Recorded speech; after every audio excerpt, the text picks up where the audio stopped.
The air in Point Pleasant, West Virginia, was thick with the scent of impending rain, a palpable tension that seemed to cling to the very leaves of the trees. I had returned to my hometown after years of self-imposed exile, drawn back by a mystery that tugged at the edges of my consciousness, like a half-remembered dream. Jamie, my childhood friend and fellow enthusiast of the peculiar, had vanished without a trace 3 weeks ago. Our shared obsession with the Mothman, Point Pleasant's most infamous legend, had been the backbone of our friendship. Now, it seemed, it might also be the key to finding him. My first stop was the local diner, a place that seemed untouched by time, where whispers of the past lingered over cups of coffee and slices of pie.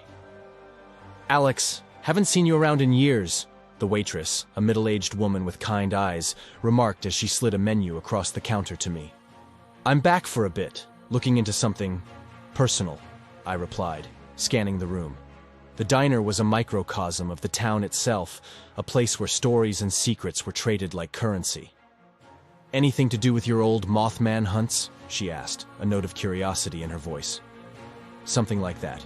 Jamie's missing," I said, watching her reaction closely. Her expression shifted to one of concern. "Jamie? But he was always talking about the Mothman, said he was close to proving something big." "That's what I'm afraid of," I admitted, stirring my coffee absent-mindedly. The conversation was interrupted by a man at the end of the counter, who leaned in my direction. "If you're poking around about the Mothman, best be careful. Some things in this town don't take kindly to being disturbed." His warning hung in the air as I left the diner, a shiver coursing through my veins. My next stop was Jamie's apartment, a cluttered space filled with notes, old newspaper clippings, and maps of Point Pleasant. It was a snapshot of a mind consumed by the search for truth. Among the papers, I found Jamie's journal, its latest entries frantic and disjointed. "It's not just a legend," one passage read. "The sightings in '66, the Silver Bridge collapse, it's all connected.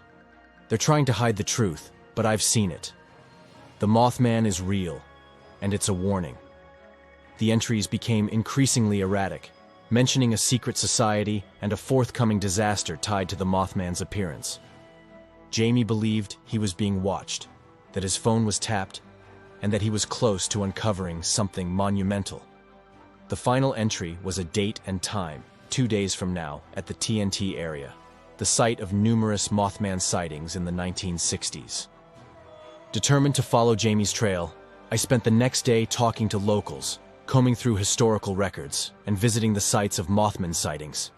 The tales were all eerily similar, a giant winged creature with glowing red eyes appearing before disasters and tragedies.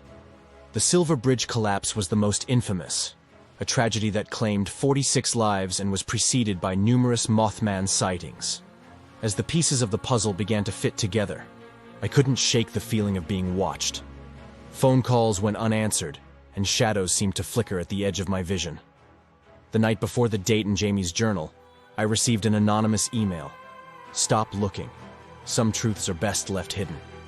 I wouldn't. Jamie had disappeared chasing this mystery, and I owed it to him to find the truth. Armed with a flashlight and a sense of foreboding, I headed to the TNT area under the cover of darkness.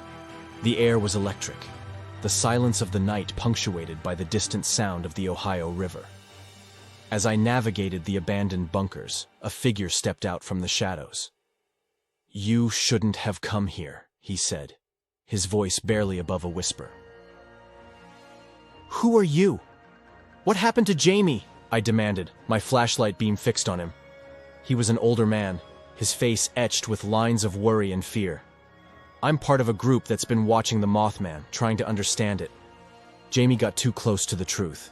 He discovered that the Mothman isn't just a creature, it's a manifestation of something much larger, a force that's both a warning and a guardian. "Where is he?" I asked, desperation creeping into my voice. "He's safe, but he's seen too much. The Mothman has chosen him for a reason, just as it's chosen you now," the man explained, stepping closer. Before I could reply, a chilling sound pierced the night, a sound that seemed to come from everywhere and nowhere. The man's eyes widened in fear. "It's here!" Turning, I saw it for the first time. The Mothman. towering and imposing, with glowing red eyes that seemed to burn into my very soul. It was terrifying and awe-inspiring, a creature of myth-made flesh. The Mothman spread its wings, and in that moment, I felt a surge of understanding. It wasn't a harbinger of doom, but a warning, a call to action. The creature let out another cry, and visions flashed before my eyes. A bridge, a crowd of people, a structure failing. "The Silver Memorial Bridge," I gasped, realization dawning. Another collapse. The man nodded. "But it can be prevented. The Mothman shows us these visions to change the course of events, to save lives." "Why me?" I asked, my voice barely a whisper. "Because you came looking, and because you care enough to act. Now go, warn them." With a final glance at the Mothman, I ran. The next hours were a blur of activity, convincing authorities to take the threat seriously and to inspect the bridge. It was found to have structural weaknesses, repairs were made, and a disaster was averted. In the aftermath, the resolution was as mysterious as the disappearance itself. Jamie was found at the edge of the TNT area, just as dawn began to paint the sky with hues of pink and orange. A local farmer, out for an early morning check on his fields, spotted him lying in the grass, seemingly asleep but for the troubled expression etched deep into his features.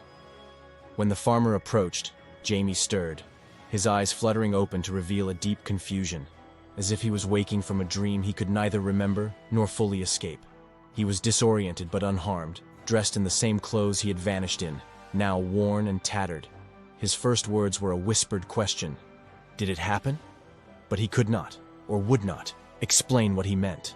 The authorities were called, and I rushed to his side, finding a friend who looked the same, and yet fundamentally altered in ways I couldn't immediately comprehend.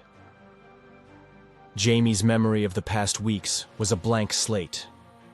He remembered our initial research into the Mothman, our theories and late-night discussions. But then there was nothing until the moment he woke in the field. Doctors speculated about stress-induced amnesia, suggesting that the trauma of whatever he experienced had forced his mind to erase the events. We never spoke of the Mothman again, but the experience changed us. I returned to my life, but with a newfound respect for the mysteries that lie just beyond our understanding. The Mothman remains a legend, a creature of the night that watches over Point Pleasant. But to me, it's a reminder that some mysteries are real, that warnings should be heeded, and that sometimes the difference between myth and reality is just a matter of perspective.